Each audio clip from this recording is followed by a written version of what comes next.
the legalized crime of banking, and constitutional remedy.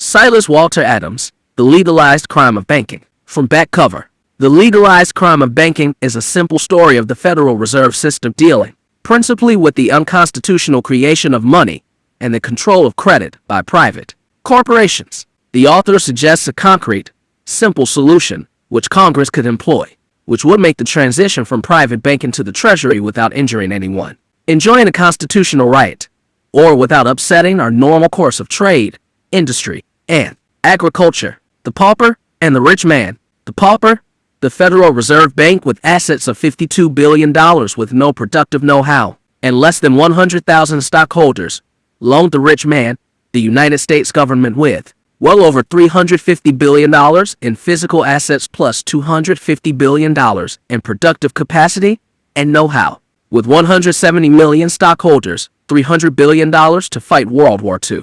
Can you imagine the greatest corporation on earth with 170 million stockholders and assets running over $600 billion, turning to a corporation with less than 100,000 stockholders and assets of only $52 billion to borrow money? Can you imagine Rockefeller saying to his chauffeur, "Tom, I am transferring my personal checking account, which is around $1 billion, to your account. You may spend it as you please, provided that when I need some cash, you will hand it to me." "Of course I will. Give you my note for cash I receive and pay interest on the note." Well, that is exactly what Congress did in 1913 when it passed the Reserve Act. To fight World War II, we gave the bankers of the United States $300 billion in U.S. bonds that we might use the nation's credit. In addition, we permitted them to take a credit of $300 billion in their reserve accounts. This gave them $2 trillion, $100 billion bank credit. These credits are to bankers what your deposit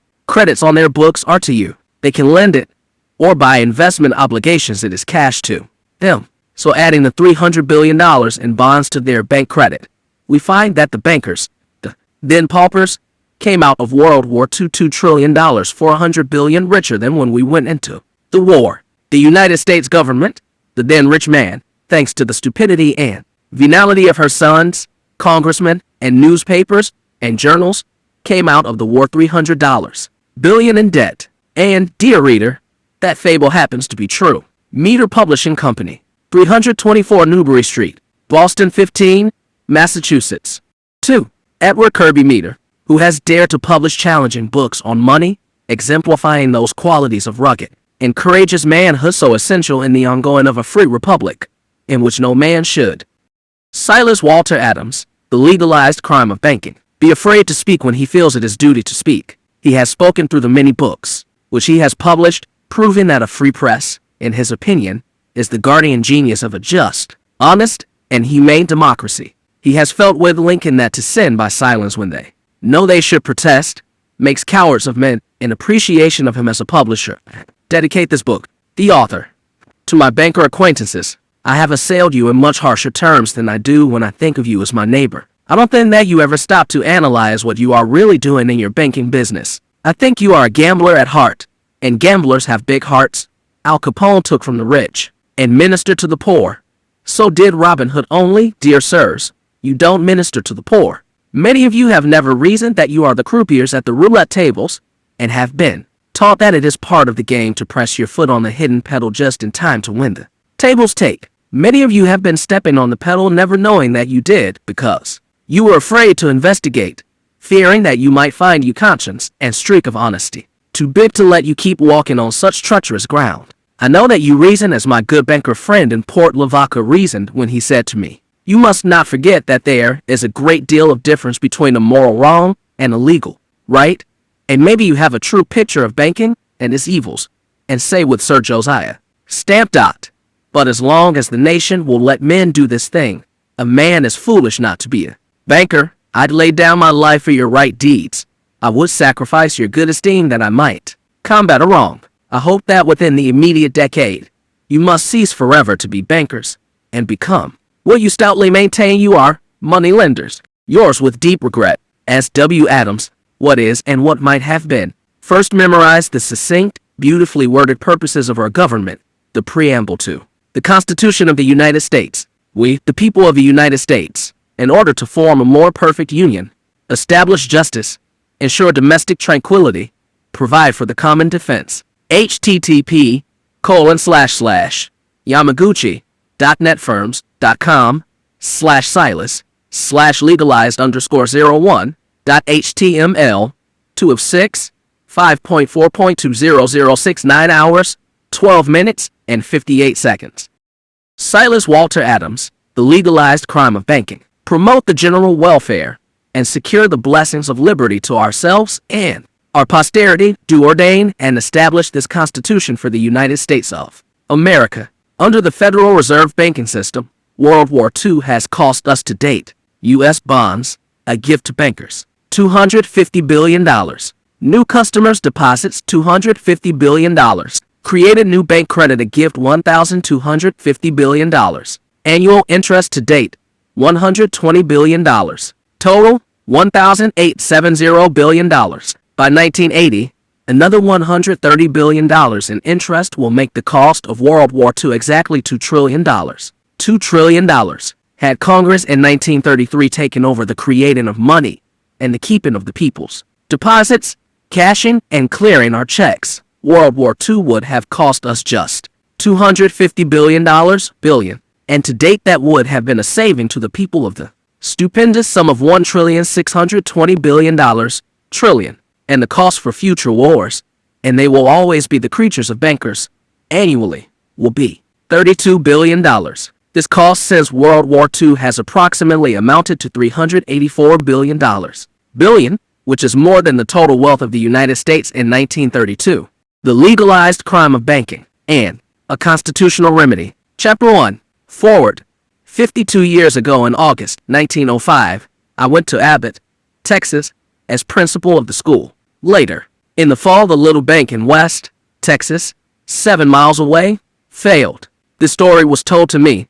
A farmer sold his farm for $3,600 cash. He reached the bank as the cashier was closing the doors. The farmer said, "I have just sold my farm. Here are $3,600. All I own is in my hands. I am afraid to keep it until I go west and buy another farm. Will you open the bank and let me deposit this money? I owe you $500. I will come in Monday and pay." "You sure?"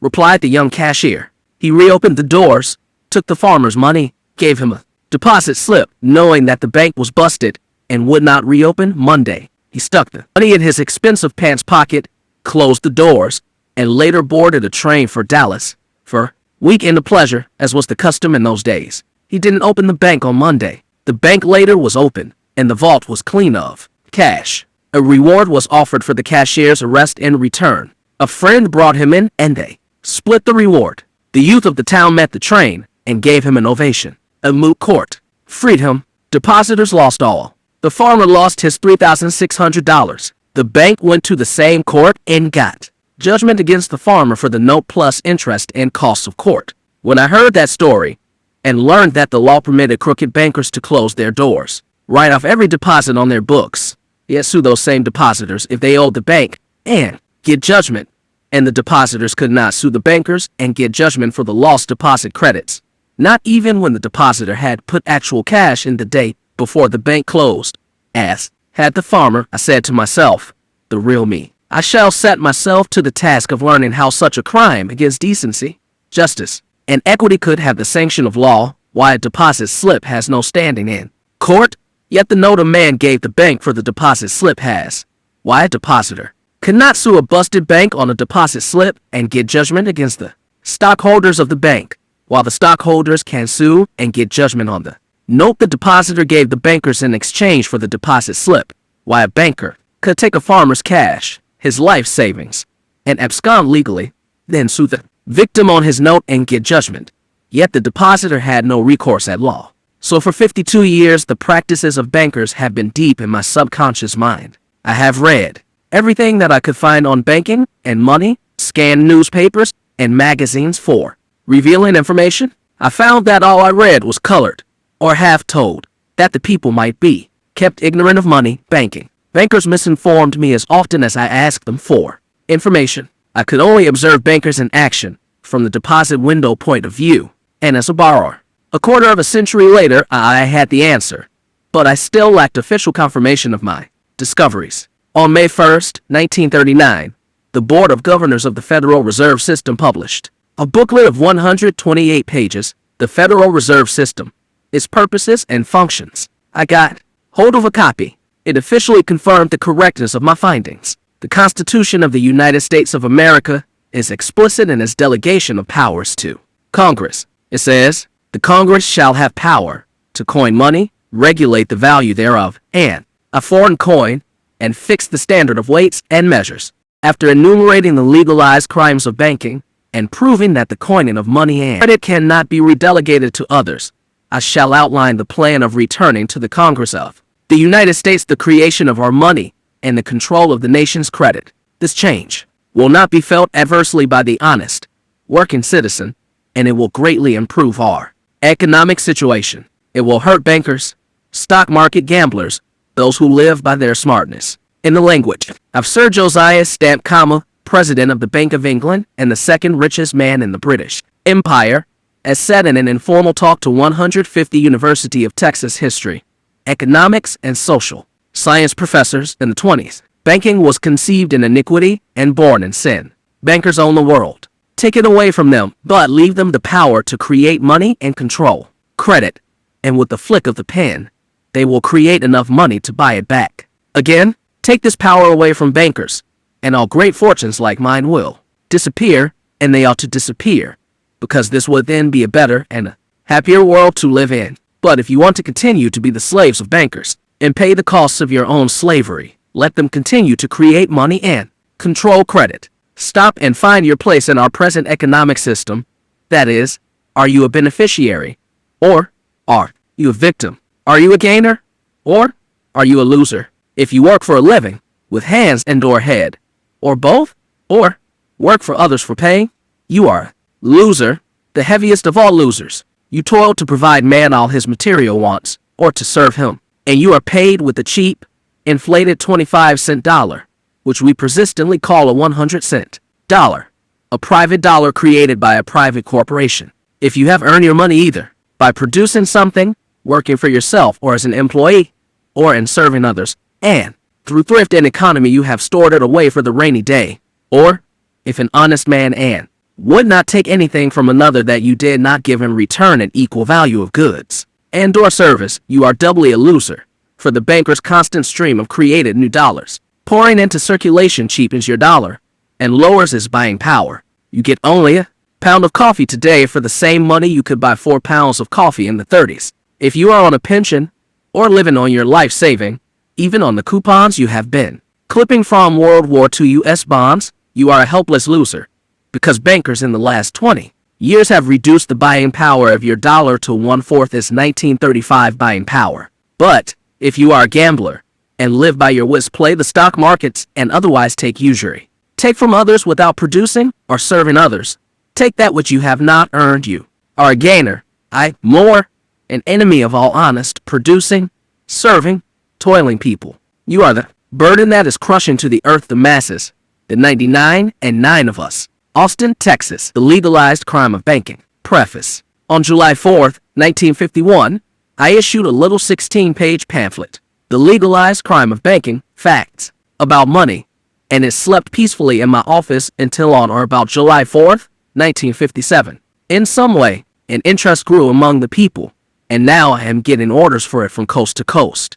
I am reproducing the major portion of that pamphlet because it exposes the legalized crime of banking in a nutshell. It is a thumbnail story of the abuses of the bankers in their creation of money and their control of the nation's, not their own, credit. I am giving you this story because it covers the entire process of creating bank reserves, bank credit, and deposits to the credit of the people on the books of the 14,756 commercial banks in the United States. You cannot refute, deny, or question this summary of the evils of banking, because I quote the Board of Governors to prove every statement I make. However, the booklet issued May 1939 by the Board of Governors of the Federal Reserve System cannot be had at this time at any price unless you find it in some private library and find the owner willing to sell. I have one, and no price would buy it, because after Mr. Eccles left the Board of Governors as chairman, everything that could be done has been done to suppress the circulation of the book. They have reprinted some of it under a revised edition in the same name, the Federal Reserve System, its purposes and functions, but they studiously omitted all these damaging to bankers' statements, because just a thumbnail story never completed the task of informing the people and creating in their minds a determination to do something about a situation. I shall go into repetitious details and cite many instances of the practices of bankers, that you may know that, indeed, you are the slaves of the bankers, and pay the cost of your own slavery. After you have read this thumbnail story of banking, I am sure that you will want to know more about it and what my solution of the problem is. Note, my son's publishing house, the Chaparral Press, is reprinting this reserve booklet, and you may get a copy on request at a very nominal cost through the Meter Publishing Company, 324 Newbury Street, Boston 15, Massachusetts, or directly from the Chaparral Press, 2004 South 1st, Austin 4, Texas. The author. Two quotations from the booklet, The Federal Reserve System, Its Purposes and Functions. Before we go into the discussion of the banking problem, I want to give you many quotations from the booklet issued May 1st, 1939, by the Board of Governors of the Federal Reserve System, during the chairmanship of Mariner S. Eccles. Page 18, the Federal Reserve Open Market Committee comprises the 7 members of the Board of Governors and 5 representatives of the Federal Reserve Banks. The committee directs the open market operations of the Federal Reserve Banks, that is, the purchases and sales of United States government securities and other obligations in the open market. Page 18. Member banks include all national banks in the continental United States, and such state banks and trust companies as apply for membership, meet the requirements, and are admitted. On December 31st, 1938, the membership comprised 5,224 national banks and 1,114 state banks. There were over 8,000 other state banks and trust companies that did not belong to the system. Pages 19 and 20. Currency is actually used for only a small part of the country's total volume of payments, the greater part being effected by the use of bank checks. It is possible for them to borrow additional funds from their Federal Reserve Bank, and possible for the Federal Reserve authorities on their own initiative to supply additional funds through open market purchases. Page 22. The Federal Reserve Act empowered the reserve authorities to discount paper for member banks to engage in open market operations and to issue Federal Reserve notes. The member banks may deposit in their reserve accounts in reserve banks the checks on other banks, after first giving deposit credits to customers on the bank's book double deposits and surplus currency received from their customers, and on the other hand, they may draw on their reserve accounts for various purposes, especially to procure currency and to pay the checks drawn on them by their customers and deposited in other banks. Page 23. Since the Federal Reserve authorities have the power to increase or decrease the supply of reserve funds and within limits to increase or decrease reserve requirements, they are able to exercise considerable influence over the amount of credit, in the aggregate, that banks may extend. Pages 23-24. The duties of the reserve authorities are principally the following: hold member bank reserve balances, furnish currency for circulation, facilitate the clearance and collection of checks, supervise member banks and obtaining reports from them, and act as fiscal agents, custodians, and depositories for the United States government. Page 26. Federal Reserve notes are liabilities of the Federal Reserve banks that issue them. They are also obligations of the United States government, which makes the government the guarantor of private notes. Treasury currency, comprising silver certificates, silver dollars, subsidiary silver, minor coin, and United States notes, is issued by the Treasury itself, but it is placed in circulation through the reserve banks. Page 27. All United States paper currency is printed at the Bureau of Engraving and Printing in Washington, D.C., and all United States coins are made at the Philadelphia, Denver, and San Francisco mints, operated by the United States Treasury. Federal Reserve notes are printed by the Bureau at the expense, 30 cents or $1,000 of the Federal Reserve banks. Page 27.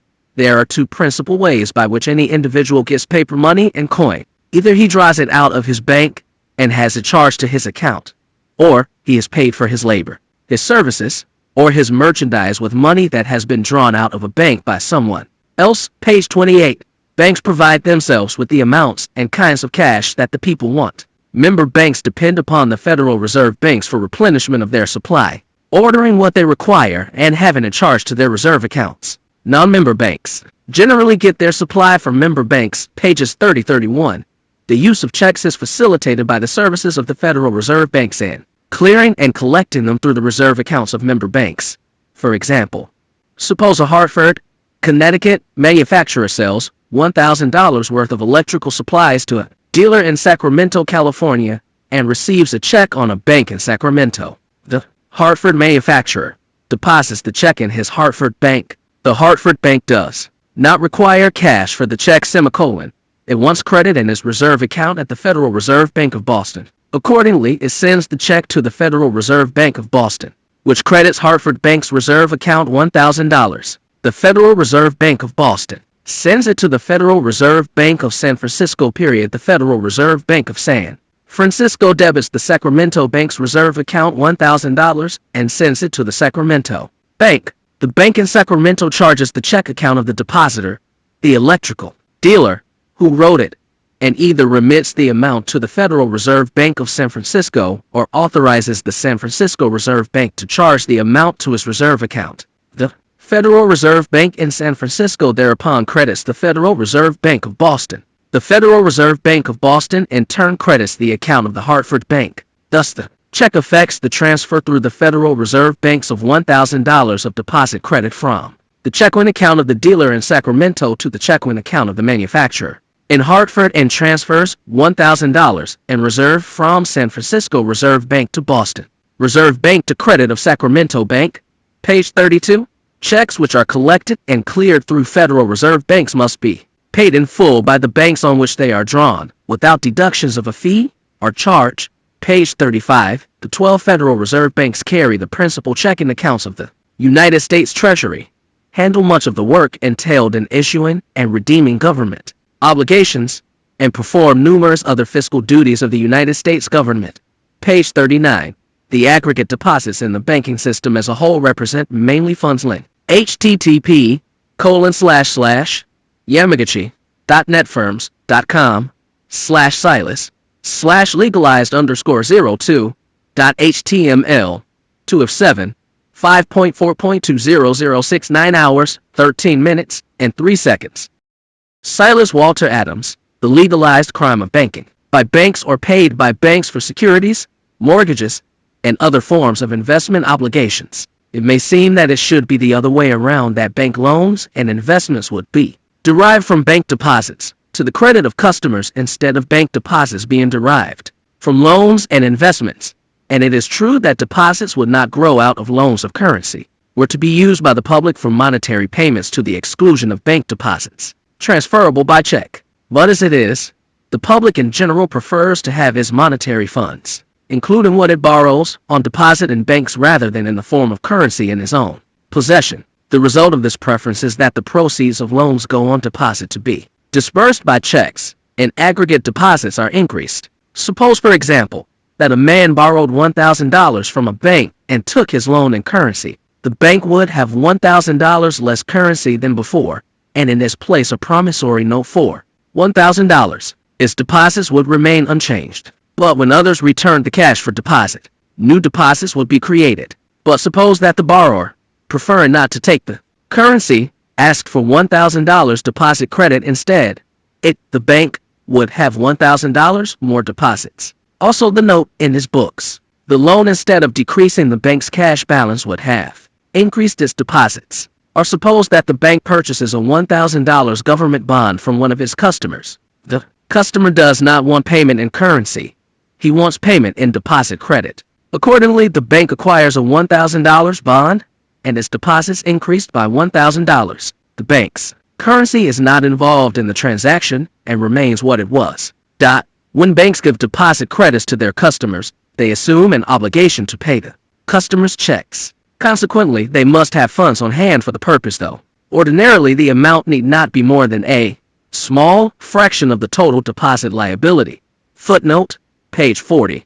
as this and the preceding paragraphs indicate, of banks' purchases of investments, i.e., notes, bonds, mortgages, etc., is an extension of credit just as loans are, and bank investments increase bank deposits just as loans do. For the sake of simplicity, the terms lending and extension of credit are often used where the purchase of the investments by banks, as well as lending by banks is meant. Page 42. Member banks are required to maintain reserves of a certain volume with the Federal Reserve Banks, and at the same time the Federal Reserve Banks are given the power to advance additional reserve funds to them either by lending to them directly or by purchasing securities and other forms of investment obligations in the open market. Page 44. While maintaining his average reserve balance at or above the minimum requirement, a banker may make constant inactive use of his reserve account. From day to day, he may have credits to his account for checks on other banks received from his depositors, and from day to day he may have charge to the account for checks that have been drawn on him and deposited in other banks. He may also from time to time withdraw currency and have a charge to the account, and when he has more currency than he needs, he may deposit it at the Reserve Bank to be credited to his account. Suppose, for example, that a given bank has $2 million of deposits, is required to have reserves. http://yamagachi.netfirms.com/legalized_02.html 3 of 7 5.4.20069 hours 13 minutes and 3 seconds. Silas Walter Adams, The Legalized Crime of Banking, of 10% of the $2 million and has exactly that amount, namely $200,000. If a customer deposits an additional $100,000, either in cash or in the form of a check on another bank, the first bank not only has his deposits increased by that amount, but also is put in position to increase his reserves equally by depositing the currency or check in the Federal Reserve Bank. Page 45. In brief, when borrowed funds are chequed out, the page 46 result is a decrease in reserves, and when they remain on deposit, the result is an increase in deposits without an increase in reserves. In either event, lending has an immediate reaction upon the ratio of reserves to deposits, and as a corollary, the amount of reserves held in relation to legal requirements is a controlling factor in the lending policy of a bank. Page 48. The loans which individual member banks may obtain from the Federal Reserve Banks are of two classes. 1. The discount of so-called eligible paper, and 2. Advances. Eligible paper consists principally of notes, drafts, and bills of exchange used to finance payments for agricultural and industrial products. Advances may be made by a Federal Reserve Bank to a member bank on the latter's promissory note secured by collateral. Page 49. Under the two foregoing provisions, a Federal Reserve Bank may supply a member bank with any amount of additional reserves the member bank needs, the only limitation being the amount of good assets the member bank can offer the Federal Reserve Bank as security. Page 50. In recent years, however, banks have had a large volume of excess reserves. There has been little occasion for them to borrow from Federal Reserve Banks. Note, sure, the $250 billion U.S. bonds gave banks $1,250 billion reserves. Page 50. The second method of supplying banks with additional reserve funds is through open market purchases. Page 51. Of government securities and other obligations. These purchases are undertaken at the initiative of the Federal Reserve authorities and not of individual member banks. They do not have particular banks in view, but the aggregate reserves of the banking system as a whole. Securities purchased by the Federal Reserve authorities in the open market come out of the portfolios either of banks themselves or of investors and corporations that are customers of banks. If they come out of the portfolios of investors and corporations, the checks given in payment by the Federal Reserve authorities, page 52, are deposited by the investor and the corporation in their respective banks, and as a result bank deposits are increased. The banks in turn deposit the reserve authorities check in their reserve accounts at the Federal Reserve Bank, so that reserves also are increased. Dollar for dollar purchases of securities by the Federal Reserve authorities always increase the reserves of banks. Therefore, open market purchases increase bank reserves relative to bank deposits. They tend to furnish member banks a larger basis for credit expansion. Thus, if $100 million of securities purchased by the Reserve authorities came from the portfolios of investors, The result would be that bank deposits as well as reserves would be increased by that amount. Page 55. Loans and purchases of securities by the Federal Reserve authorities are one of the important sources of member bank reserves. Member bank reserves in turn are the basis of member bank credit, that is, of the loans and investment of member banks and member bank. http://yamagachi.netfirms.com/legalize_02.html 47 5.4.20069 hours, 13 minutes, and 3 seconds. Silas Walter Adams, The Legalized Crime of Banking. Credit is a source of bank deposits transferable by check wherewith businessmen and other persons make the bulk of their monetary payments. In other words, member bank credit is used chiefly in the form of member bank deposits. Subject to check, Federal Reserve Bank credit is used chiefly in the form of member bank reserves held on deposit with the reserve banks, and the volume of member bank reserves, deriving in greater or less degree from Federal Reserve Bank credit, which is the nation's credit subrogated to them by Congress gratis. The author determines the ability of member. Page 56. Banks to meet the demands of their borrowers for member bank credit. It is important to note, however, that Federal Reserve Bank credit and member bank credit are not the equivalent of each other dollar for dollar. Member bank reserves do not have to be increased by $500 million of Federal Reserve Bank credit in order to make possible an increase of $500 million in member bank credit. The additional Federal Reserve Bank credit needed will be only a fraction, 1/5 on an average, of the additional member bank credit to be extended. Suppose that banks were required to maintain reserves of 20% and that they had just that, 20% and no more. Then if the deposits were to be increased by $500 million, they would have to increase their reserves by but $100 million. Accordingly, the $100 million of Federal Reserve Bank credit obtained by borrowing or by the sale of securities to the Federal Reserve Banks would increase their reserves sufficiently to enable them to expand their own credit by $500 million. Page 68. Bank deposits result chiefly from loans and other extension of credit by banks. Page 69. Suppose there were only one bank instead of several thousand, and that this one bank did all of the commercial banking business of the country. Suppose further that this bank were required by law to have reserves equal to at least 20% of its deposits. Thus, if it had deposits of $5 billion, its reserve balance with the Reserve Bank would have to be at least $1 billion. Page 70. Suppose, however, that the reserve authorities were of the opinion that more loans might advantageously be made and that the bank should be provided with additional reserves so that it could make them. Suppose, therefore, they purchased $20 million of securities, corporation stock, in the open market. The seller of the securities would deposit in the commercial bank the money he received in payment. The reserve authorities check. The commercial bank in turn would deposit it in his reserve account at the Reserve Bank. Having these additional reserves of $20 million, the commercial bank, by making loans, could increase its deposits to 5 times as much, or $100 million, $20 million being the 20% reserves required against deposits of $100 million. Page 71.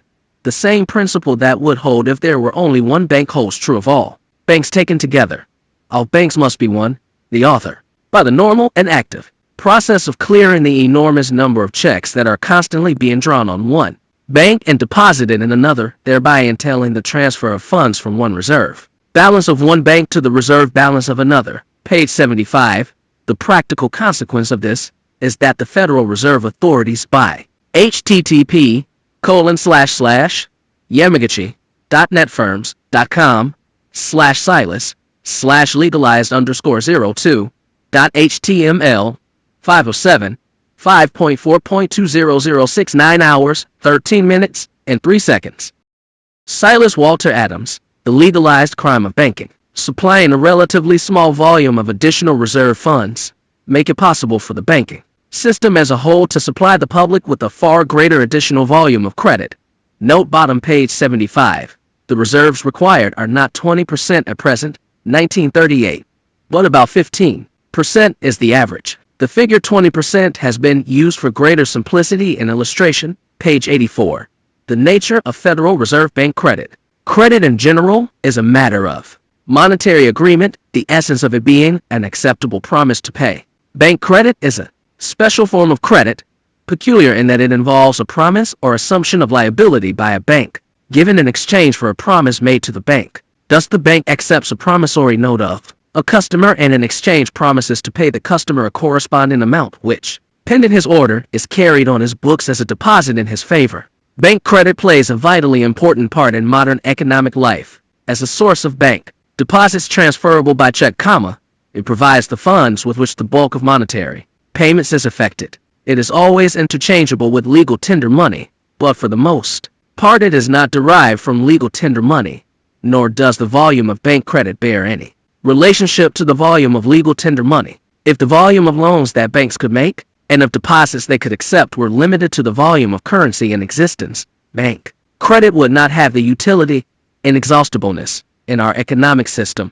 Bank would be stymied. Page 85. Reserve bank credit resembles member bank credit in general, but under the law it has a limited and special use as a source of member bank reserve funds. It is itself a form of money authorized for special purposes, convertible into other forms of money convertible therefrom, and readily controllable as to amount. This is the genesis of created money bank deposits. Federal Reserve Bank credit, therefore, as already stated, does not consist of funds that the reserve authorities get somewhere in order to lend, but constitutes funds that they are empowered to create by writing a check against no funds, the author. The process of creation is one of giving the promise of the Federal Reserve Bank in the form of Federal Reserve notes and reserve deposits, in exchange for the promise made by others to the Federal Reserve Banks, the reason for the exchange being that the Federal Reserve Bank's promises are recognized by law as having a particular monetary utility not possessed by the promises of individuals and institutions. That is, Federal Reserve Bank promises, or liabilities as they are commonly called, serve in the form of Federal Reserve notes as the principal element of the circulating medium. Page 94. A striking feature is the abrupt increase in the gold stock in 1934. This reflects revaluation of the dollar by which the price of gold was raised from $20.67 to $35 an ounce. Page 106. The surplus of the Federal Reserve Banks is now, 1938, about $149 million. This, with their capital of about $135 million, gives them capital and surplus combined about $248 million. It's about $350 billion now. That comprises the definite statements of the Reserve Board in 1939, which specifically asserts that when bankers make loans and buy investment obligations, they just give the borrowers an http://yamaguchi.netfirms.com/legalized_02.html 6 of 7 5.4.20069 hours, 13 minutes, and 3 seconds. Silas Walter Adams, The Legalized Crime of Banking. Sellers of investment obligations deposit credits on their books, and the aggregate deposits are increased. As you read what follows, if a doubt arises in your mind that what I say can't be true, reread these quotations, for they give you a complete picture of banking under the Federal Reserve System, and you will be convinced that the banking business as a whole is a crime and should be abolished. Don't reject what I shall say, unless, after testing what I say by the above quotations, you find I do not have proof that what I say is true. http://yamaguchi.netfirms.com/legalized_02.html 7 of 7 5.4.20069 hours, 13 minutes, and 3 seconds. Silas Walter Adams, The Legalized Crime of Banking, Chapter 3.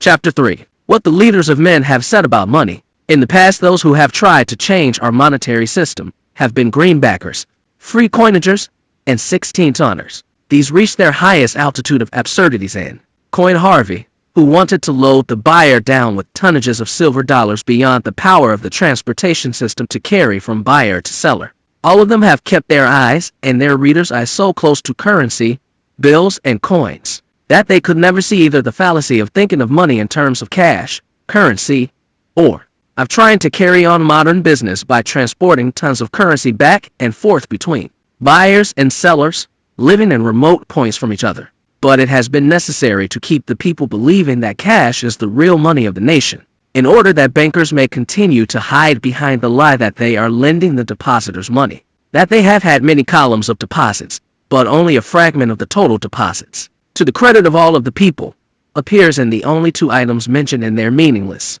public statements. You will find listed demand deposits, subject to checks, and time deposits against which no check can be drawn. The totals of these two deposit accounts, let me repeat, are miniature in comparison to the total of other accounts, which are hundreds of billions of dollars to the credit of bankers, the bank of the rich who have non-chequean accounts of the saving institutions of the many lending agencies. Then there are billions in the forms of investment obligations, United States bonds, promissory notes, mortgages, deed of trust, etc., which may be quickly transmuted into deposit credits, subject to checks. And these hundreds of billions of deposits and investment obligations, nascent money, are money and may be used in the buying of anything of value, services, and pleasures. They lie there, for the most part, dormant, ready to emerge from their hibernation to crowd the production dollar, the earned dollar, out of the markets. But let's quote some of these men who have talked about money banking.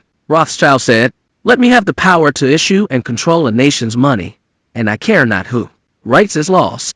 He was a top stock market gambler and loved the game because of his hazards and his easy takes for the ends. Jack Woodford said, as an ex-banker and one who has scuttled quite largely about this country of http://yamaguchi.netfirms.com/legalized_03.html 1 of 10, 5.4.2006 9 hours, 13 minutes, and 7 seconds. Silas Walter Adams, The Legalized Crime of Banking, Chapter 3. Ours, I give you my solemn word of honor that I have never seen any other class more corrupt, conscienceless, and thieving than bankers. Congressman Wright Patman said, "The government, under the Constitution, has the power to create all the money. It issues both money and bonds, and sells the bonds to the bankers that create deposit money. If banks need the cash to pay the depositors, the Treasury supplies it free. In that way, Congress has farmed out to private bankers the nation's credit, free, and Congress power to create money, the greatest and most profitable privilege our nation had, absolutely free, and of course, unconstitutionally. Congress has farmed out to selfish private banking corporations the credit of the nation free, and empowered them to create all of the people's money. Someday, the American people are going to blame this 1943 Congress for not changing the system at this time, as we are entering on a $300 billion war program." Mr. Eccles, then the chairman of the Reserve Board, said in replying to a question asked him when he was testifying before the Ways and Means Committee of the House in February 1943. "Mr. Patman, Mr. Eccles, the $20 billion of United States bonds the bankers now own, they created at the time they bought the bonds. The money that they paid for them, did they not, Mr. Eccles? That is the function of a bank. When a bank makes a loan to a utility or a farmer, it creates the money that it lends at the time the loan is made." Congressman Voorhis, "The government should create money, not lend it. Banks should lend money but not create it." Congressman Callaway, "I voted against the Federal Reserve Act because it gives the bankers the power of life and death over every person in the nation." http://yamaguchi.netfirms.com/legalized_03.html 2 of 10, 5.4.2006 9 hours, 13 minutes, and 7 seconds. Silas Walter Adams, The Legalized Crime of Banking, Chapter 3. Nicholas Biddle, President of the Second United States Bank. "Andy, I can make or break any businessman in the nation." Andy Jackson, the intrepid Indian fighter, asked, "And how can you do that, Nick?" And Nick replied, "By extending or withholding a loan." And Andy shot back, "Then, Nick, by the eternal, I'll kill your bank." And he did. And that was exactly what he wanted Andy to do, because Nick's heart was set on private banking. And from that calamitous act of Andy in the 1830s, the nation has lived a hectic life, at the mercy of private banks that would organize, issue money far beyond their ability to redeem, use this money to buy property and pleasures, then bust, leaving the depositors broke. Sir Josiah Stamp, while in Austin in the 20s, in an informal talk to about 150 professors of the University of Texas, said, "Banking was conceived in iniquity and born in sin. Bankers own the earth. Take it away from them but leave them the power to create money, and, with a flick of the pen, they will create enough money to buy it back again. Take this great power away from them, and all great fortunes like mine," he was the second richest man in Great Britain and president of the Bank of England, "will disappear. And they ought to disappear, for then this would be a better and a happier world to live in. My sons are well educated. They should not hesitate to take their places in the ranks of humanity and forge their own fortunes. But, if you want to continue to be the slaves of bankers and pay the cost of your own slavery, then let bankers continue to create money and control credit." Senator Robert V. of Oklahoma, in a preface to a book written by Winslow and Brougham, wrote, "It would appear that there could be no subject of more supreme importance to the people of the United States than an understanding of money and its powers. It is remarkable, and a fact of surpassing importance, that the provision of the Constitution of the United States authorizing Congress exclusively to coin money and regulate the value thereof has been overlooked by American statesmen. Their failure to perceive the deep significance of this language of the Constitution has resulted in the indefensible expansion and contraction of money by private persons, bringing on monetary depressions periodically. http://yamaguchi.netfirms.com/legalized_03.html 3 of 10 5.4.2006 hours, 13 minutes, and 7 seconds. Silas Walter Adams, The Legalized Crime of Banking, Chapter 3. Mr. Owen was chairman of the Senate Banking Committee in 1913 and managed the Federal Reserve Act legislation. It is strange that he, a then statesman, overlooked the constitutional provision that said definitely that Congress could not surrender its powers to a private corporation. President Lincoln, after he had been compelled to give Great Britain control over the finances of the United States in exchange for Great Britain's financing the Civil War and following the Banking Act of 1863, said, "As a result of the Civil War, corporations, banking, have been enthroned, and an era of corruption in high places will follow, and the money power of the country will endeavor to prolong his reign by working on the prejudices of the people until wealth is aggregated in the hands of a few and the republic is destroyed. I feel at this moment more anxiety for the safety of my country than ever before, even in the midst of war," Bismarck said. "The death of Lincoln is a disaster for Christendom. I fear that foreign bankers, with their craftiness and tortuous tricks, will entirely control the exuberant riches of America and use it to corrupt modern civilization. They will not hesitate to plunge the whole world into wars and chaos in order that they may inherit the earth." How prophetic! The 3 world wars, and this Cold War semicolon, and the present stringency of credit invoked by the Federal Reserve authorities. The president of the American Bankers Association, speaking in their convention in 1931, almost 2 years after they pulled the stock market down into one of its worst crashes, said, "We, the men in this hall, who control the economic destiny of the nation, knew in 1927 that this terrible depression was coming, and we did nothing about it." Of course they did nothing about it. They planned it and carried it to a successful, for them, conclusion. And he could have quoted the American Bankers Association as having said, in 1891, "We authorize you, our loan agents in the western states, to loan funds on good real estate to fall due not later than September 1st, 1894, and at no time thereafter. And on and after that date we will not renew our loans under any consideration. But on September 1st, 1894, we will demand our money. We will foreclose and become mortgagees in possession. We can in this way take 2/3 of the farms west of the Mississippi and thousands of them east of the Mississippi as well, at our own price. We will own 3/4 of the farms of the West in the money of the nation. Then farmers will become tenants as in England." http://yamaguchi.netfirms.com/legalized_03.html 4 of 10 5.4.2006 hours, 13 minutes, and 7 seconds. Silas Walter Adams, The Legalized Crime of Banking, Chapter 3.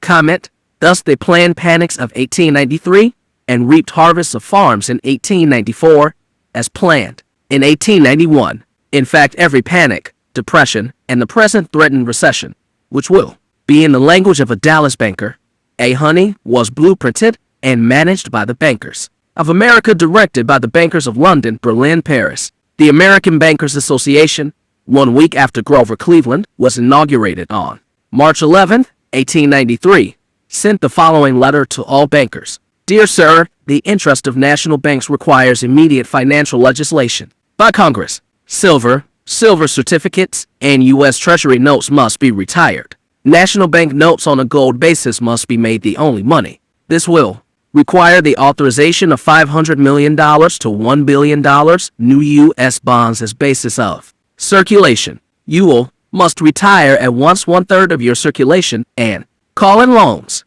They got this in 1934. They never quit. Be careful to make a monetary stringency among your patrons, especially among influential businessmen. Advocate extra session of Congress to repeal the silver purchasing clause of the Sherman Law. Act with other banks of your city in securing a large petition to Congress for its repeal. Use personal influence with your congressmen, and particularly let your wishes be known to your senators. The future of national banks, as fixed and safe investments, depends on immediate action, as there is an increasing sentiment in favor of government legal tender notes, bills, and silver.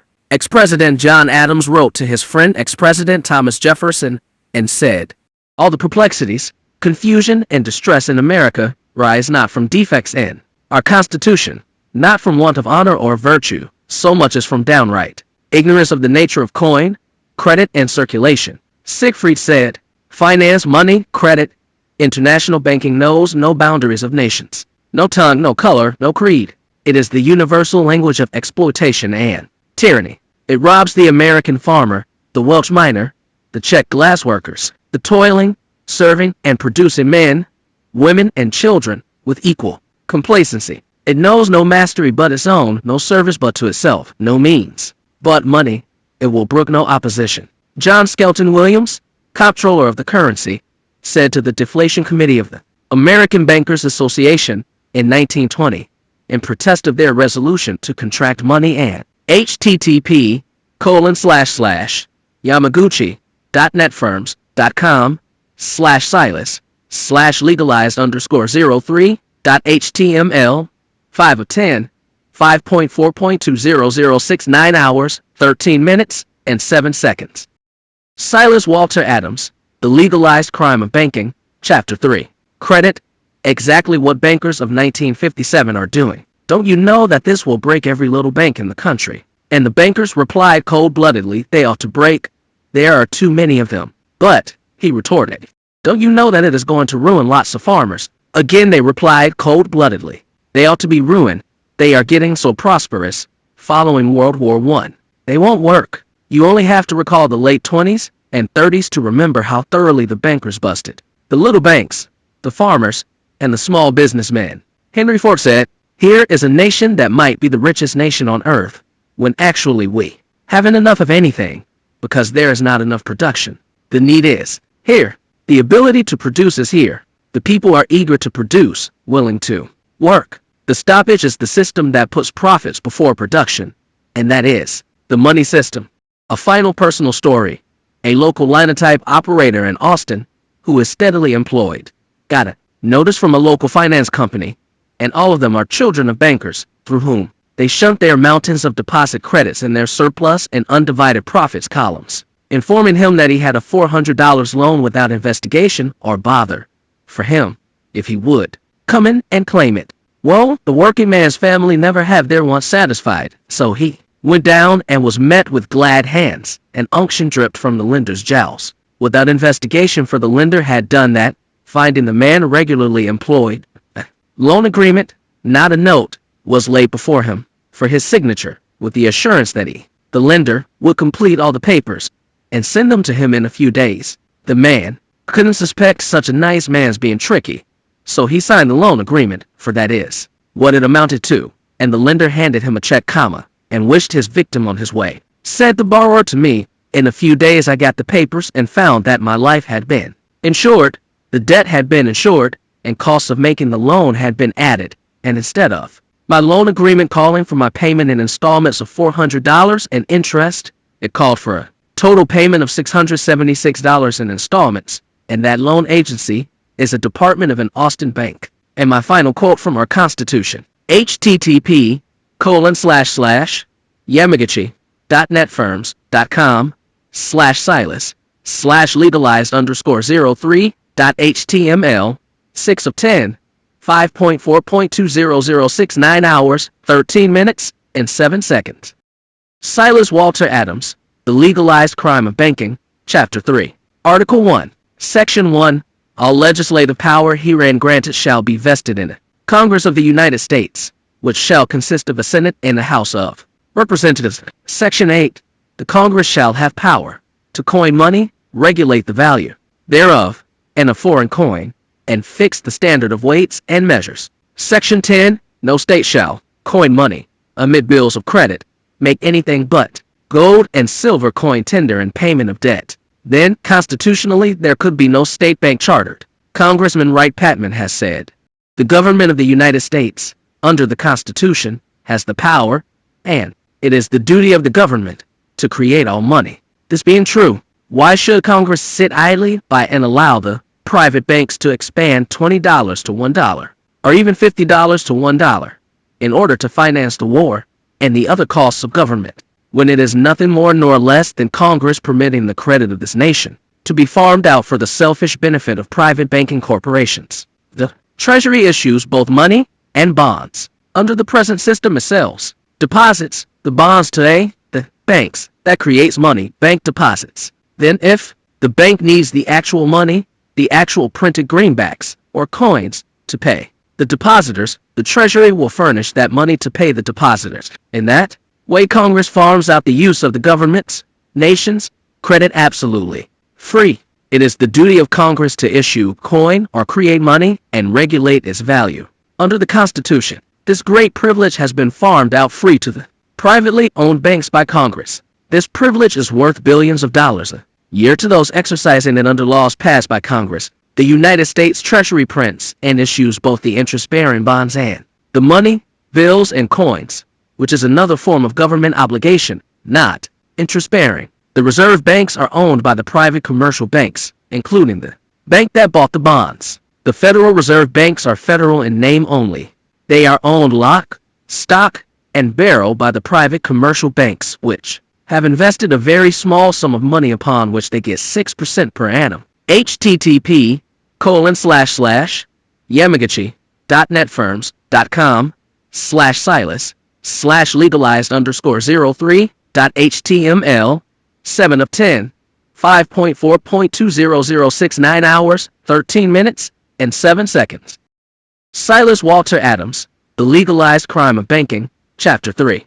Remember, the U.S. Treasury has caused the Bureau of Engraving and Printing to print and deliver to the Federal Reserve Bank $1 million in U.S. government bonds, interest-bearing, and then it added $1 million in currency. Each is a government obligation. The Federal Reserve Bank delivers to the local commercial bank the $1 million in bonds and obtains for the government $1 million in bank deposits, which it checks out to pay its debts. Then the Reserve Bank delivers to the local commercial bank the $1 million in cash. The present banking system, through the use of the government's credit, as now, 1943, proposed to finance the war, can issue more than $240 billions in money, and every bit of it will be issued on the bank's $8 billions capital and surplus and the government's credit. Of course, it will be the government's credit that will make it secure, as the $8 billions will be insufficient for that purpose. The government pays interest for the use of its own credit, who created such a system that is costing the taxpayers $1,750 million this year, 1942, and will cost the taxpayer $4,500 million a year, years and years ahead, when our anticipated expenditures for our war purposes are made. The answer is that such a system was built up over a long period of years, from 1781 to 1942. Congress has passed monetary laws without giving a great deal of attention to them, being told by bankers who had written the bills that money is mystery and that few people understood it, and those understanding it were the ones wanting the laws. It was, and is, smart alecky for a congressman to say, "All I know about money is that I don't have enough of it," or some similar crack, that invariably drew laughter and applause, and the bill was passed, practically as the bankers wrote it. If some person who had given the subject thought in consideration attempted to show how the credit of the nation was being farmed out free to privately owned commercial banks, he could be silenced very quickly by a whispering campaign that he was a monetary crackpot or a greenbacker who wanted to flood the country with worthless printing press money. Then, with a few references to continental currency, fiat money, and German inflation, the bill was sent on its way. All such bills were referred to as a bill to further strengthen our sound currency. I am opposed to the government, which has the sovereign and exclusive power to create money, paying private bankers for the use of his own money. The private bankers do not lend their money to the government. They lend the government's money to the government and collect interest annually. I want to say that the highest authority and best in our government, the President of the Federal Reserve System, the Secretary of the Treasury, as well as all informed people, admitted. The banks say they lend the depositors money. We're responsible for it. And if we http://yamaguchi.netfirms.com/legalized_03.html 8 of 10 5.4.20069 hours 13 minutes and 7 seconds. Silas Walter Adams, The Legalized Crime of Banking, Chapter 3. Don't get any interest for its use. We just won't buy any bonds. But they know that is not so for the President of the Federal Reserve System. Mr. Eccles said, "We create credit to buy bonds. That is all we have ever done. That is the way the Federal Reserve System operates. It creates money." The Secretary of the Treasury, Mr. Morgenthau, said, "When commercial banks buy bonds, they do not pay for them with real cash taken from their vaults, nor out of their capital or surplus, out of no existing funds, but by placing on their books newly created bank deposits to the credit of the government." I was reluctant to admit that the wrongs I found in the West Bank were universally practiced, yet I had heard all of my life of banks closing their doors and the depositors losing all. Then came the deluge in 1933, just 20 years after the passage of the Federal Reserve Act, when every bank in the United States closed, and while the depositors did not lose all, millions were lost too. Them, Charlie Dawes, ex-vice president of the United States, and at the time head of the Reconstruction Finance Corporation, hung to his post until he was granted a $90 million refinance loan to resurrect his Chicago bank. Then is when Congress should have said to the banking boys, "We gave you every law for 100 years that you wrote and asked us to pass. Finally, in 1913, we gave you the Federal Reserve Act on your assuring us sound money, panic-free banking methods, and top to bottom prosperity for the people of the United States will follow. But here you come up after a 20-year trial under this act, asked the President by executive order to close all banks for reorganization and getting her breath again. We shall return the creation of money to the hands of Congress where the Constitution reposed it, and take over the mechanics of money, keeping of the depositors' accounts, cashing and clearing their checks, and return you boys to the actualities of money lending. You will lend only the money you have to the credit of yourselves on the books of the United States depositories, which we shall scatter over the United States as prodigally as post offices." After all this had taken place, and I had been crying for years that all banking laws are unconstitutional because the Founding Fathers said specifically, Article 1, Section 8, 6 power, the Congress shall have power to coin money, regulate the value thereof, and a foreign coin, and fix the standard of weights and measures. And in Section 10, no state shall enter into any treaty, alliance, or confederation, grant letters of marque and reprisal, coin money, emit bills of credit, make anything but gold and silver coin a tender in payment of debts. Therefore no state or private banks. http://yamaguchi.netfirms.com/legalized_03.html 9 of 10 5.4.20069 hours 13 minutes and 7 seconds. Silas Walter Adams, The Legalized Crime of Banking, Chapter 3. I want to prove to you with facts and figures and documentary evidence that our banking system is wholly wrong, unconstitutional, and wholly bad. Then I want you to understand that bankers, in order that they might continue to profit through their power to create money and control credit, have been doing three indispensable public services. 1. Creating money. 2. Keeping the depositors' accounts and cashing and clearing their checks. And 3. Lending money. The first two are constitutional functions of Congress. The third is a private property right. Return to the Congress the coining of money and its control that it may regulate the value of money and add the mechanics of money as developed by the reserve system, and we will have the safest, soundest, most elastic and fluid money the world has ever known. Then you have no bank failures, for there will be no banks. There will be only U.S. Treasury depositories, and bankers will then become just money lenders, not money creators. http://yamagachi.netfirms.com/silas/legalized_03.html 10 of 10 5.4.2006 hours, 13 minutes, and 7 seconds.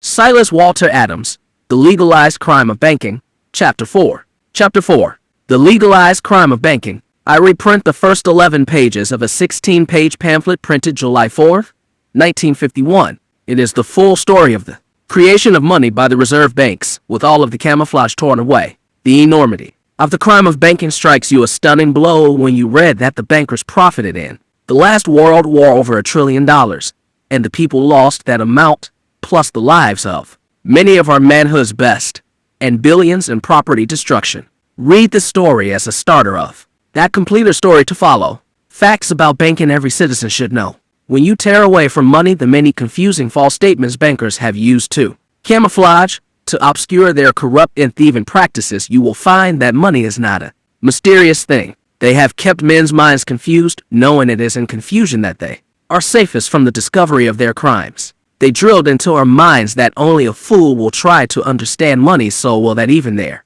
victims and slaves hurl at one who tries to explain money to them. He's a nut, gone crazy on money, and they flee from the man who would liberate them. And more, they will hold the banker's coats while the latter crucify him. Let's remove the camouflage and expose not only the crimes of banking, but the simplicity of money. 1. The government does not create nor issue money. Banks create and issue all our money. 2. Coins and currency are not money, just tokens. Our money is bank credit in the form of bank deposits. 3. Banks do not lend cash, currency, coins, or bills. They do not lend their own capital, surplus, or profits. Not their depositors' deposits, nor their own credit, nor the nation's credit. Period. Bankers do not lend money or anything, they only buy notes, your note, mortgages, bonds, securities, money, or other investment obligations, and they pay for them with bank credit in the form of new bank deposits, which they create at the time they make the purchase. In a hearing in Congress in February 1943, Calm, Wright Patman asked Mariner S. Eccles, chairman of the Board of Governors of the Federal Reserve System, the U.S. bonds, $20 billion the banks hold today, they created the money to buy those bonds, did they not? And Mr. Eccles replied, the banking system as a whole creates the bank deposits as, at the time, they make loans and investments, whether they buy government bonds, or whether they buy utility bonds, or whether they make farmers loans.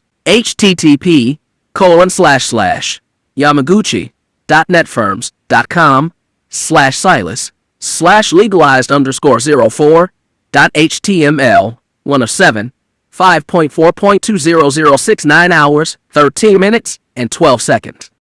Silas Walter Adams, The Legalized Crime of Banking, Chapter 4. 4. Strictly speaking, the term bank deposits is erroneous. You have bank credits, and they were created by the banks at the time they bought your note or any other investment obligation. Nothing was deposited, therefore there could not be bank deposits. 5. You do not have cash, coins, and bills on deposit. You own only the cash in your possession. You bought it from the bank, paying for it with bank credits to your account. You do not deposit cash in the bank. You sell the cash back to the bank, and it pays for it with new bank credits. Quoting from the booklet, The Federal Reserve System, Its Purposes and Functions, published in May 1939 by the Board of Governors of the Federal Reserve System, Treasury currency is placed in circulation through Federal Reserve banks. The the bank's giving the Treasury credit in its checking account for the amount. The reserve banks keep a large stock of cash on hand, principally Federal Reserve notes, which are their own private corporation liabilities, printed by the government at the expense of reserve banks, 30 per $1,000. There are two principal ways by which any individual gets bills and coins. Either he draws it out of his bank and has it charged to his account, buys it, or he is paid for his labor, his services, or his goods with money that has been drawn out of a bank bought by someone. 6. There is no gold standard. There never was. All of it was a hoax. We have no standard measure of the value of money, the dollar. It is a private corporation. Dollar with no substance of value behind it. It is just a bank credit transferable by check wherewith customers of banks make the great bulk of their monetary payments. Its value as with spuds is based on supply on the market. Cheap money is with cheap spuds indicates glutted market. 7. The terms bank reserves, bank credits, rediscount, etc. are fictitious ponies. Bankers stable as ringers. They are figments of bankers' imagination, funds that banks are empowered to create. The act of creation is one given the promises of banks in exchange for your note or some other investment obligation. See page 85 of the Reserve Booklet. 8. Prove that all you know about money and banking is false is found on pages 39-40 of Reserve Booklet. The aggregate deposits in the banking system as a whole represent mainly funds lent by banks or paid by banks for notes, mortgages, and other forms of investment obligations. It may seem that it should be the other way round, that bank loans and investments would be derived from bank deposits instead of bank deposits being derived from loans and investments.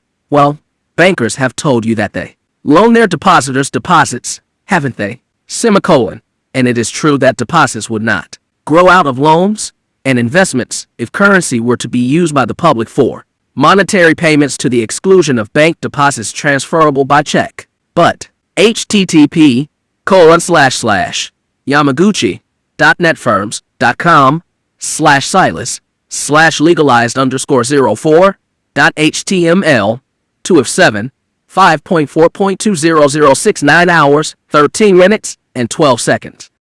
Silas Walter Adams, The Legalized Crime of Banking, Chapter 4.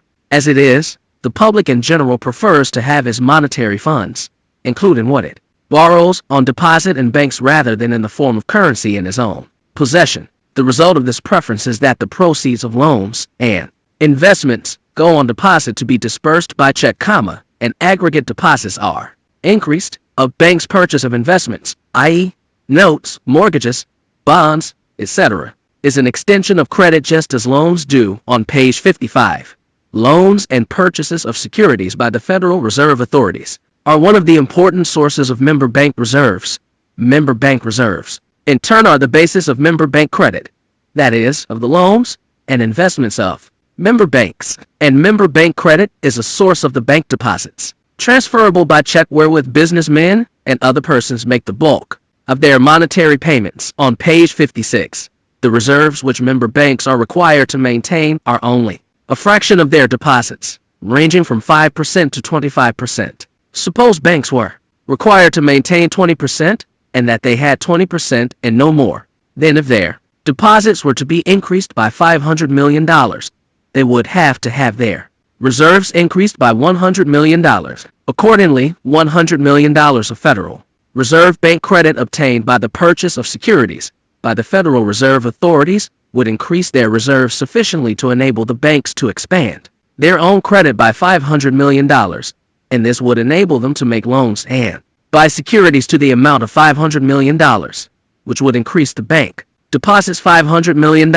On page 85, Federal Reserve bank credit, under the law, has a limited and special use as a source of member bank reserve funds. It is itself a form of money. It does not consist of funds the reserve authorities get somewhere in order to lend, but constitutes funds that they are empowered to create. To create is to bring substance out of a void, out of nothingness. The creative acts of banks. Quoting from same Reserve Booklet, page 70, the creative steps are given in succinct form. Suppose that the reserve authorities were of the opinion that more loans might advantageously to bankers be made and the bank should be provided with additional reserves so that it could make them Suppose they purchased $20 million of securities, corporation stock, in the open market. The sellers of the stock would deposit in the commercial bank the $20 million check drawn against no deposits. Reserve authorities created $20 million by writing the check they receive in payment. The commercial bank in turn would deposit the check in its reserve account at its reserve bank. Having the $20 million additional reserves, the commercial bank, by making loans or buying securities, could increase its deposits to 5 times as much, or $100 million, the $20 million being the 20% reserves required against the $100 million of new deposits. http://yamaguchi.netfirms.com/legalized_04.html 3 of 7 5.4.20069 hours 13 minutes and 12 seconds. Silas Walter Adams, The Legalized Crime of Banking, Chapter 4. Analyzing the story, we find there are 5 steps in the process of creating bank deposits. 1. Reserve authorities buy corporation securities or government bonds, giving 2. The corporation a check against no funds in payment. 2. The corporation deposits the check in its home bank, creating new bank deposits. 3. The bank redeposits it in its reserve bank, creating new bank reserves which are credited to its reserve account on the reserve bank's books. 4. The commercial bank enters on its books as bank credit a sum 5 times its reserves on reserve books. 5. The bank creates the $100 million new bank deposits by making loans to its customers or by buying investment obligations. And above example. Summarizing, we reveal these astounding figures. Corporation securities offering 6%, $20 million. Reserve check in payment, $20 million. New bank deposits to corporation, $20 million. New bank reserves, credit of bank, $20 million. New bank credits on its books, $100 million. New bank deposits to CR of cust, $100 million. New active monetary values, $140 million.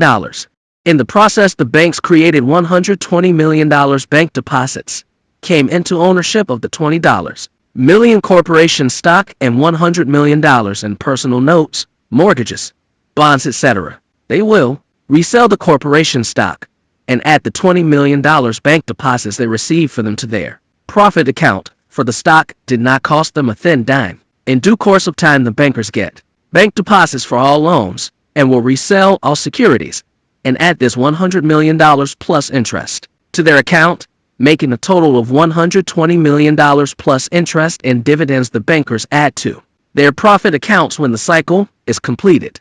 The $20 million reserve check, the $20 million corporation stock, $20 million bank reserves, the $100 million bank credit. None of it cost the bankers one thin dime.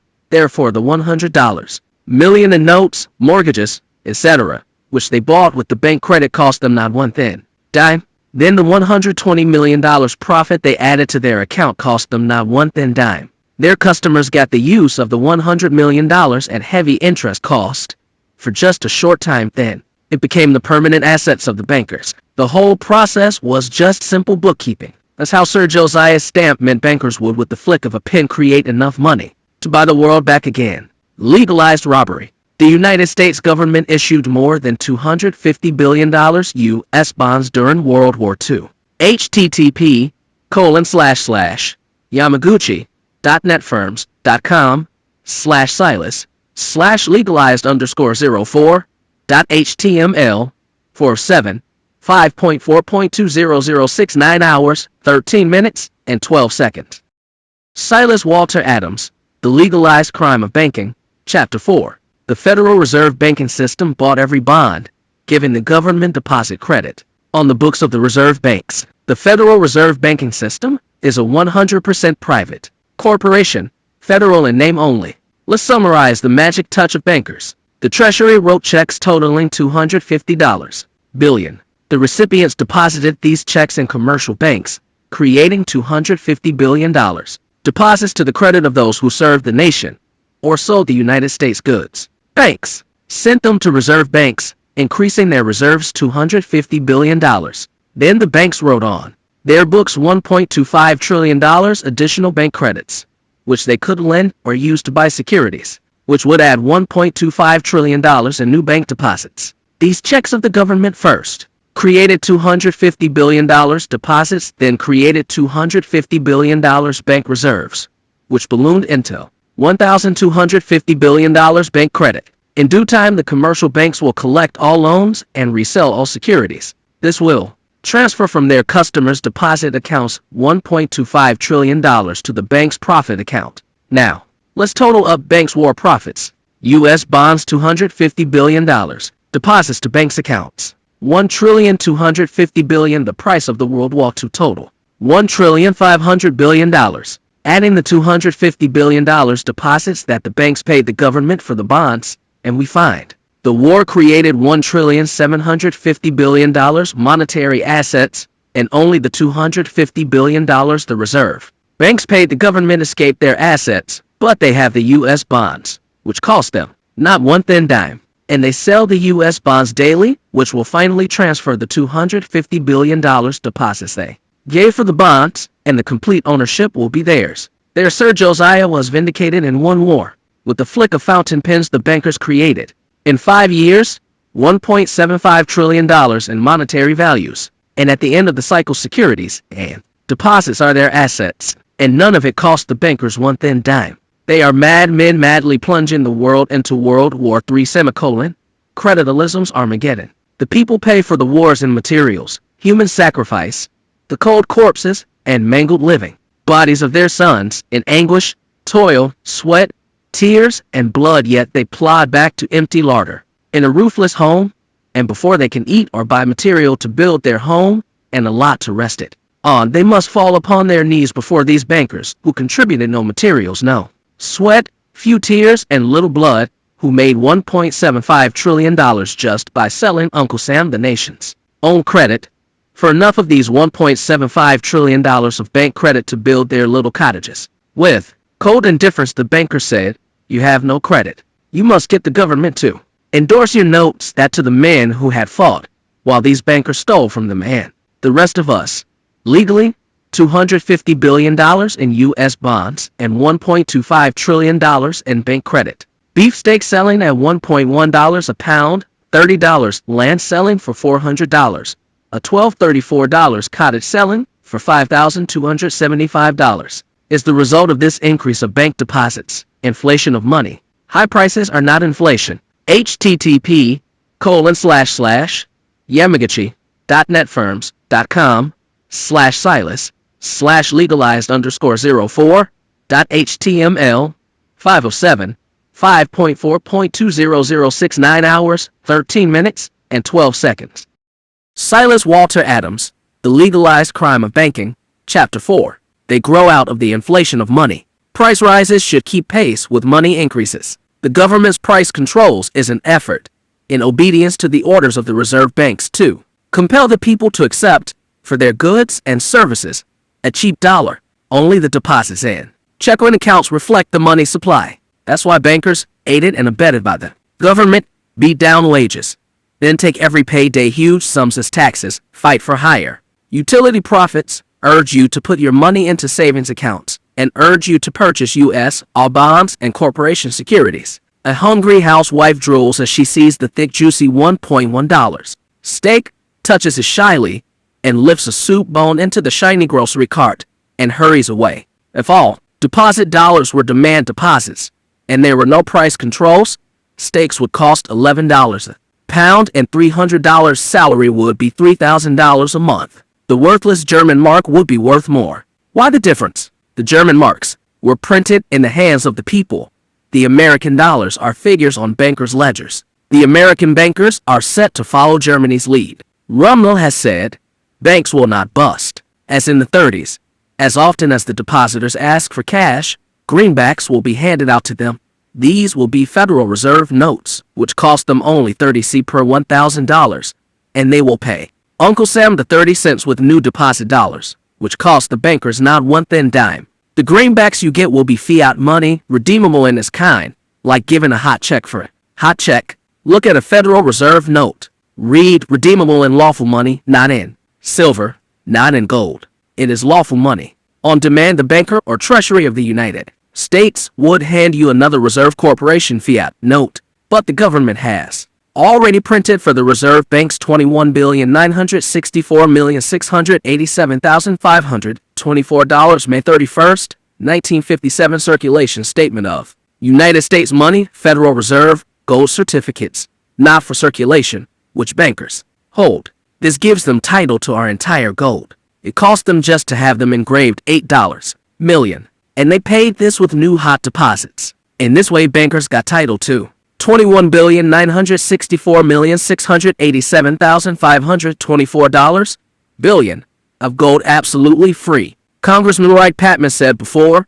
the Ways and Means Committee of the House, February 13, 1943, I am opposed to the U.S. government, which has the sovereign and exclusive power of creating money, paying private bankers for the use of his money. The private banking corporations do not hire their own money to the government.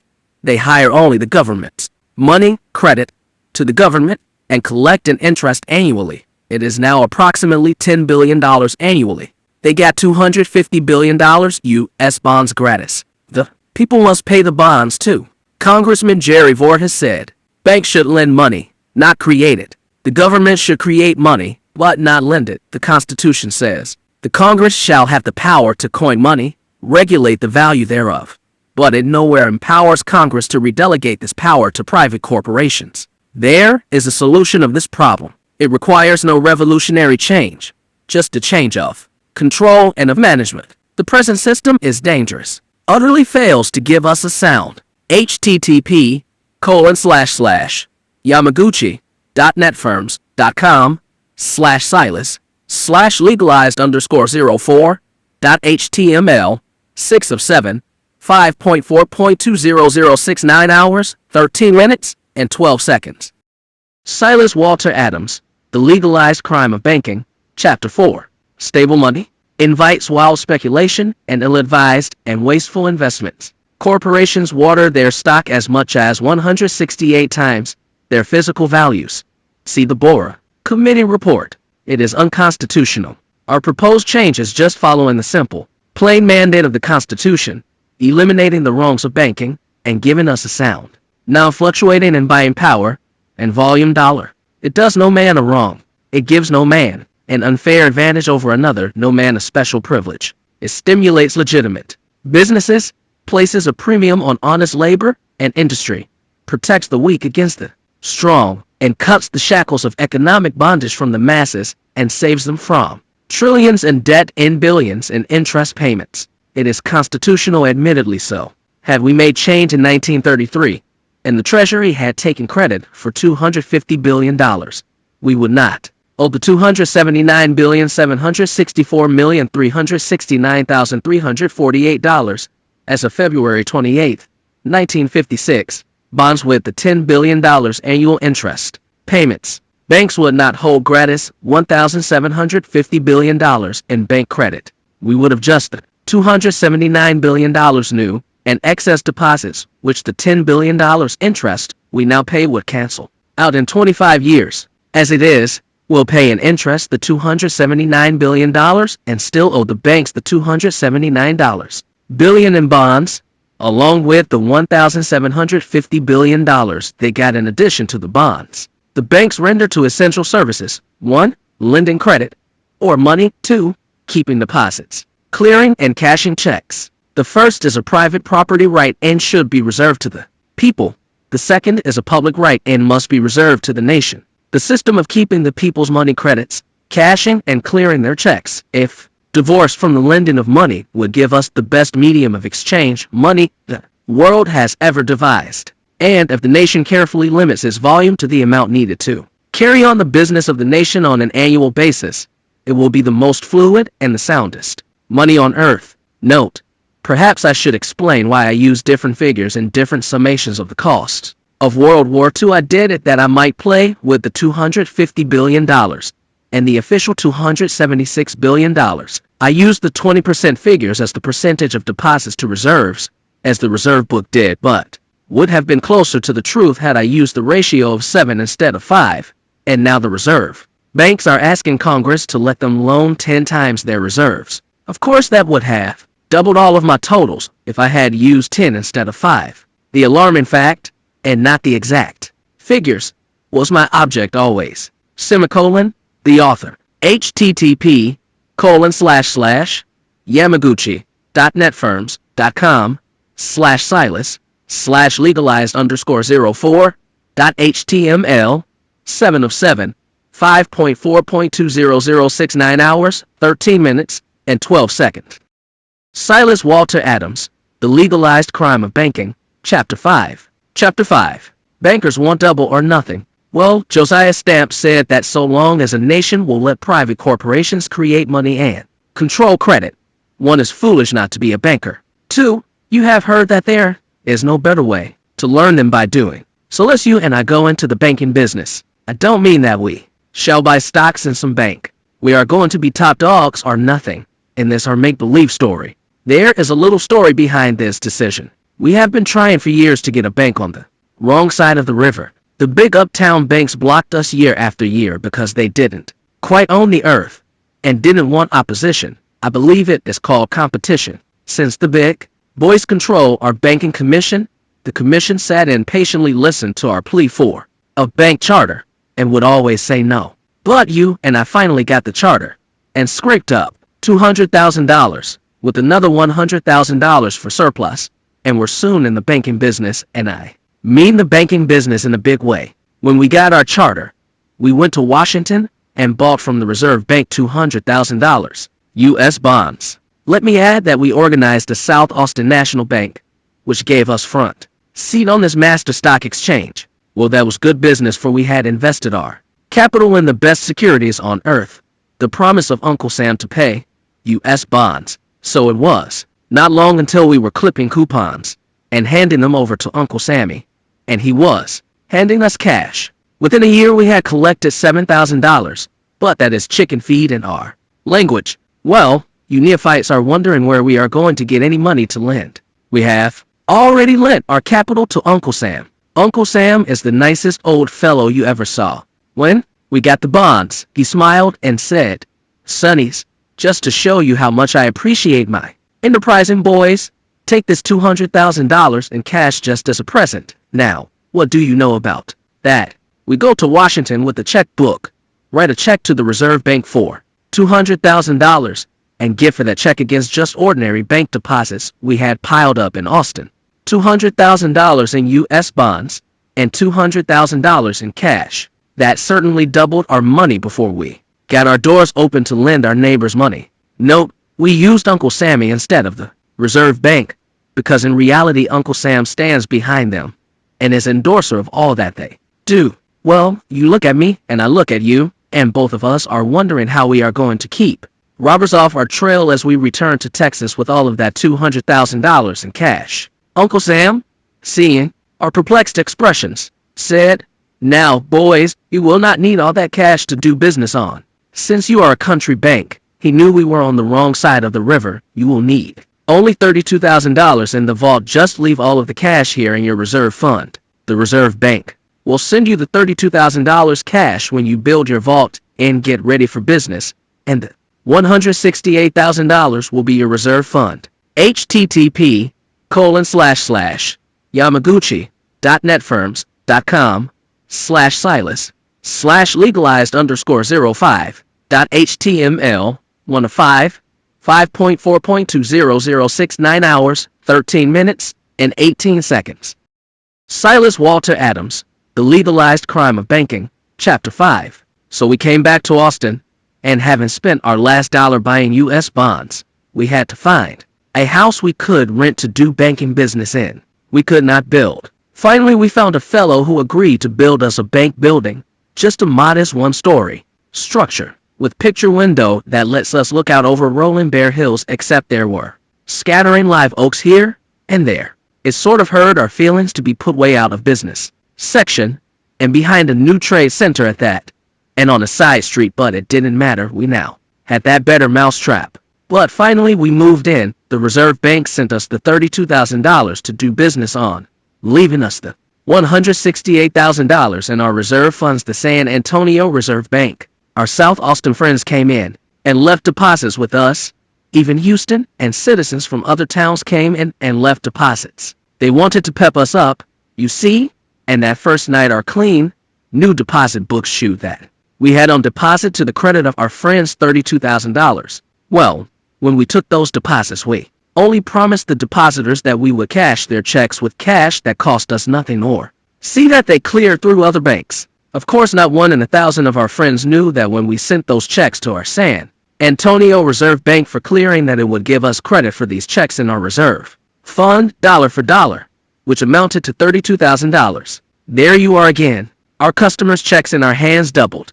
They got $32,000 to their credit on our deposit books, and we got $32,000 to our credit on the Reserve Bank's books. We could have asked the Reserve Bank to send us the whole amount, $32,000 in cash, but not needing the cash, we just left it in our reserve fund, which raised it to $200,000. Are you getting dizzy, Sam? Well, let's stop and sort of check up and shake our heads and clarify this thing in our minds. We have been used to making, begin page 55, pretty big money at 10 to 50% on goods we have been selling for 30 years, but never anything like this ever happened to us before. Here are the figures. Assets. We own U.S. bonds, $200,000. We have cash in vault, $32,000. We have bank reserves, $200,000 total, $432,000. Liabilities. Demand deposits, $32,000. Net assets, $400,000. Of course, we have overlooked the $100,000 surplus,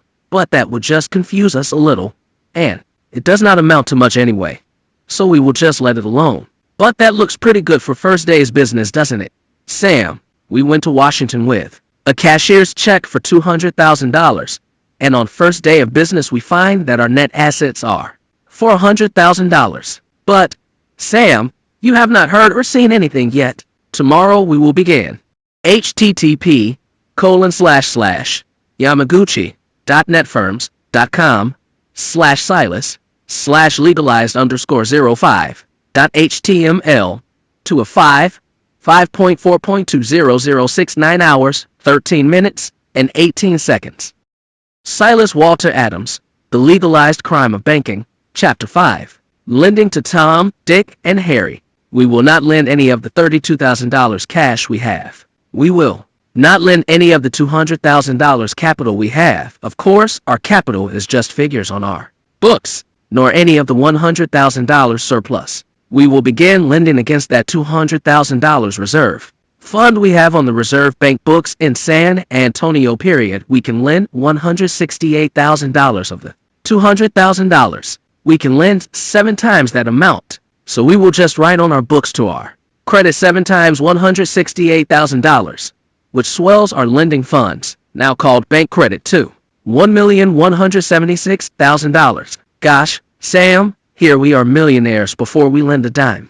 And that whole $1,176,000 was gratis money given us just because we are bankers. Uncle Sam gave us the first $200,000 in appreciation of our buying some of his old bonds. Then when our friends came along and deposited their money with us, the Reserve Bank showed its appreciation of us by adding that $32,000 to our reserve fund, which offset the $32,000 we drew out to use in cashing our customers' checks. Now that bank credit, total $1,176,000, is as much cash money to us, Sam, as are those $32,000 deposits to our customers, for we can lend it, use it to buy investment obligations, and should we lend the whole amount, we would have in our vaults, notes, deeds, mortgages, and other good as gold papers totaling $1,176,000, and we can lend it this year, for people are hungry for money. Now, Sam, it does me good to look at those figures, so let's write them down again. We own U.S. bonds, $200,000. We have cash in the vaults, $32,000. We have notes, etc. $1,176,000 ain't it a grand total? $1,408,000. Say, Sam, why did we fool away the best part of our lives selling hams and harness? Well, I don't know, Tom. You know that bankers never told us anything about what a nice thing they have, I guess is the reason. We just didn't know this sort of thing could be done. Yes, replied Tom. But, Sam, I find that we can get more bank credits if we will just ask for them. I understand that the reserve authorities will buy corporation stock and pay for it with a check against no funds. Our school bus factory here in South Austin is growing so fast that they are in great need of additional capital. Begin page 57. Let's show them how easy it is to issue stock and sell the stock to the reserve authorities. So Tom calls the president of the school bus factory and says, Henry, you were talking to me the other day about your need of a $1 million for expansion and improvement. I have figured out a way to get the money. Come over and let's talk about it. Henry hurries over for dangling a $1 million before a hungry corporation president's eyes renews his youth. It is agreed that the bus company would print up a $1 million new stock for the corporation. Steck does a beautiful job, and Tom and Henry, I'm Tom, don't forget, hurry by plane too. http://yamagachi.netfirms.com/legalized_05.html 3 of 5, 5.4.2006 hours, 13 minutes, and 18 seconds. Silas Walter Adams, The Legalized Crime of Banking, Chapter 5. Washington. Trains are too slow now for us big businessmen. We lay the proposition before the reserve authorities. They agree that in a fast-growing city like Austin, an up-and-coming school bus factory is entitled to additional capital. So the reserve authorities buy the $1 million stock in our school bus factory and hand the president of the factory a check for $1 million. We hurry back to Austin. Henry deposits the check in our bank, and he has $1 million to spend on improvements and extensions and riotous living, too. And all such folks do. My cash chops were drooling all the time, because I knew that when that check cleared through the San Antonio Reserve Bank, those nice boys would not forget to add $1 million to our reserve account, and that I could say to the Reserve Bank, just send me $1 million in cash and get it.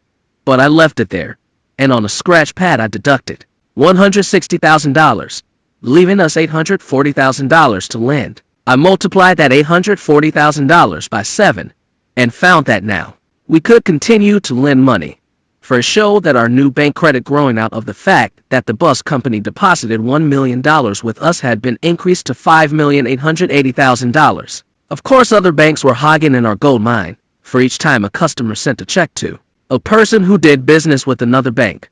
When that check cleared through the reserve banks, I lost from my reserve fund the face of the check semicolon, but I largely offset that by being such a good fellow in the country clubs. Oh, yes, I joined at once on becoming a bank president, and on the golf courses, and at nightclubs that many folks would send checks from other banks for deposit in our bank. And in a way, that just about evens things up. Well, it is time to quote that biggest of all bankers, who said in the late 20s, banking was conceived in iniquity and born in sin. The bankers own the earth. Take it away from them, but leave them in control of credit and the creation of money, and with a flick of the pen they will create enough money to buy it back again. Take this power away from them, and all great fortunes like mine will disappear, and they ought to disappear, for this would then be a better and a happier world to live in. But if you want to remain the slaves of bankers and pay the cost of your own slavery, let them continue to coin money and control credit. However, so long as a nation will permit men to do this, one is foolish to work for a living. Now, Sam, let's do a little figuring to see what we will be worth 10 years from now. We have upped our capital to $750,000. Our surplus is now $375,000. We have in U.S. bonds $750,000. We have collected in interest on bonds $105,000. We have collected in interest on notes to borrowers $895,000. We have collected notes $7,105,000. We have outstanding notes $9,372,989. Assets total $19,352,989. Our customers' deposits are $6,479,643. And, Sam, this is just cash items we are listing. There are those ranches we have bought.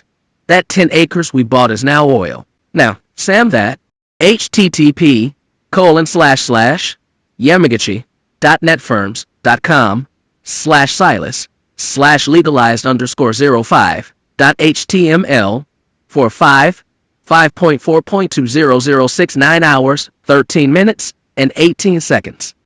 Silas Walter Adams, The Legalized Crime of Banking, Chapter 5. We have got the touch of Midas, for the years of old Methuselah, but Sam, even his 969 years would lack another 969 years, making my years long enough. But, Sam, I fear them damn Russians are going to come over here and take this golden goose away from us, drat em.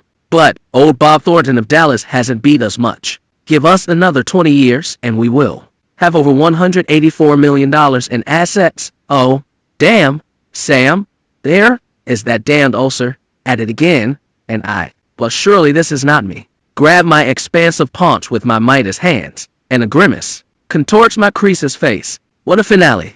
http://yamaguchi.netfirms.com/legalized_05.html 5 of 5 5.4.2006 hours 13 minutes and 18 seconds. Silas Walter Adams, The Legalized Crime of Banking. Chapter 6. Money, our greatest problem. Being convinced that the greatest problem before the people of the United States is money, its correct functioning, I shall undertake to give you a picture of money as it now functions and then suggest a remedy. The entire discussion shall be from the standpoint of a depositor-borrower, and I shall seek to make it a story that the man on the street may understand. No organic body can survive or remain in a healthy state unless its bloodstream is filled with pure blood, bearing in its liquid stream the proper food elements, and in the proper proportions. Its tissues starve without the proper amount of food supplied constantly. Whether the body is active or in a passive state of complete relaxation and rest, the bloodstream must never stop for a moment. Civilization is an organic body, composed of millions of cells, each a human being, just as the body of a man is composed of millions of cells. Just as the cells of the human body are held together by a centripetal energy, the law of cohesion, so are the cells of the body of civilization, society, held together by a centripetal energy, adhesion, a more flexible law than the law of cohesion. And just as a cell of the human body, failing to receive constantly an adequate supply of the proper food, failing to receive the constant renewing of its cells by the bath of life-sustaining food, diluted in the bloodstream, dies and weakens that portion of the human body. So with the cells of civilization, society, when they fail to get their required bath of life, sustaining blood, bearing in its liquid form food for the cells. Some 250 years ago, Pope said, money is the lifeblood of civilization. Wow. Locke, even earlier, said, if exportation will not balance importation, away must go your silver. Again, whether moneyed or not moneyed, in those two concise, cogent statements we find the complete purpose and danger of money. Just as the bloodstream of the human body must perform two definite labors if the body is to remain normal and healthy, so must the bloodstream of civilization. First, the bloodstream must carry the proper food in the proper amount to every cell of the body.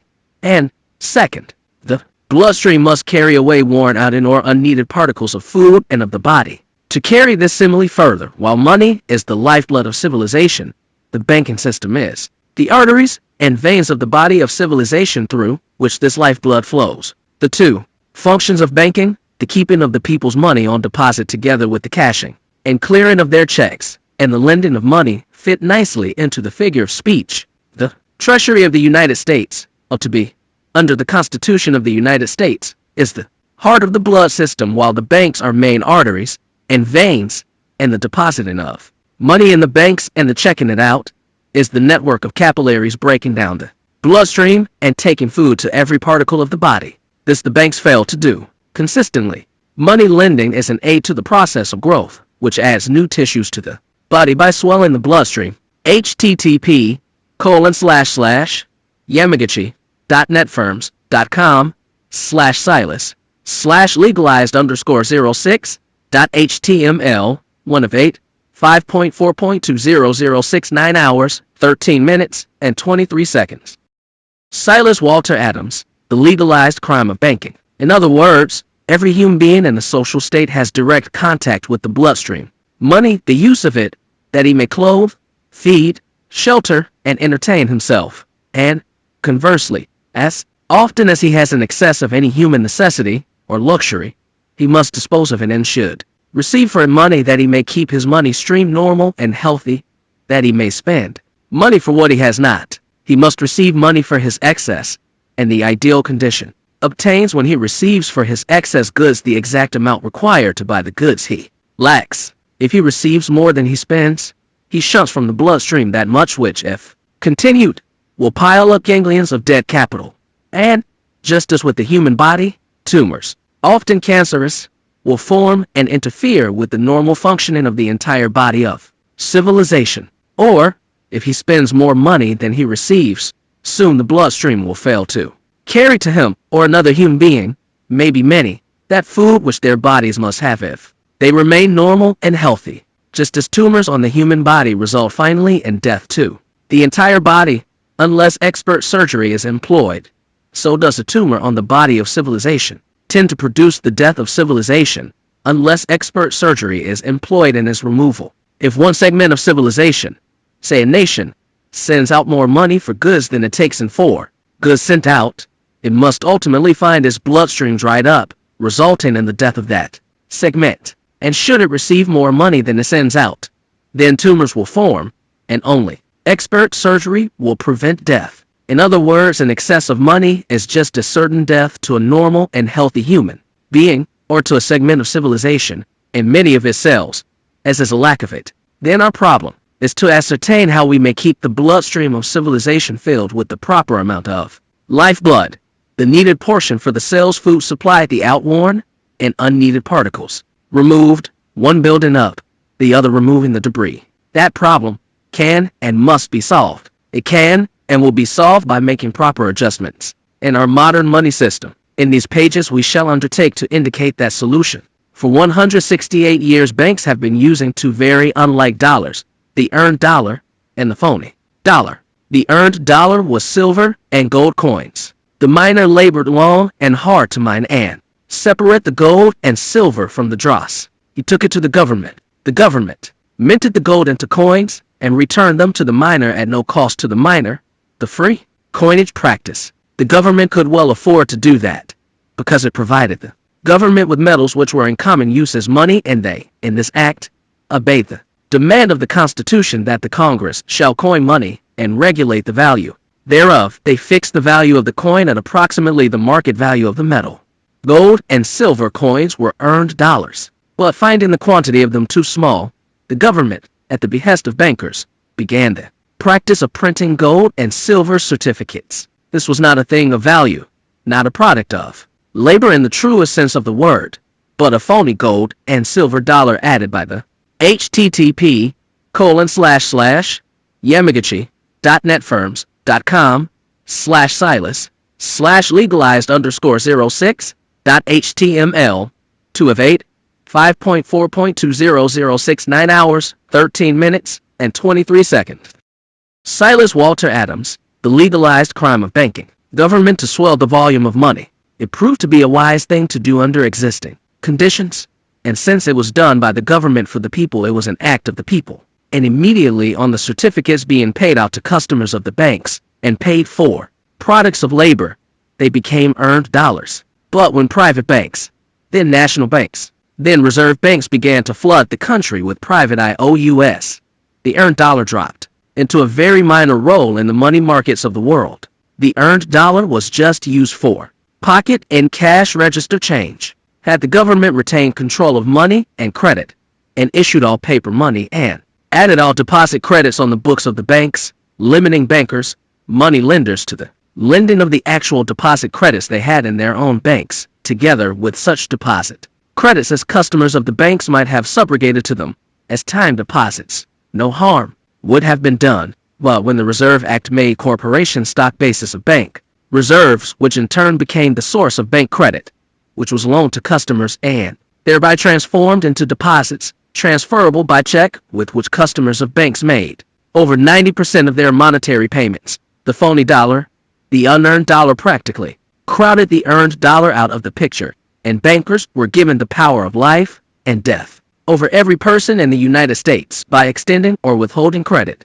Producers of the material things people want and buy, together with those who serve others for hire, came up with their earned dollar, which amounted to a few billions, while the bankers shoved into the volume of money trillions of phony dollars, which have competed with the earned dollar in the markets of the world. It reduced the earned dollar's buying power almost to nothing, and left the producer forced to continually fight for more pay that he might meet the high prices the phony dollar has forced the sellers to demand. Many definitions of money have been used, but the most accurate definition is a medium of exchange, and is true since money is anything the seller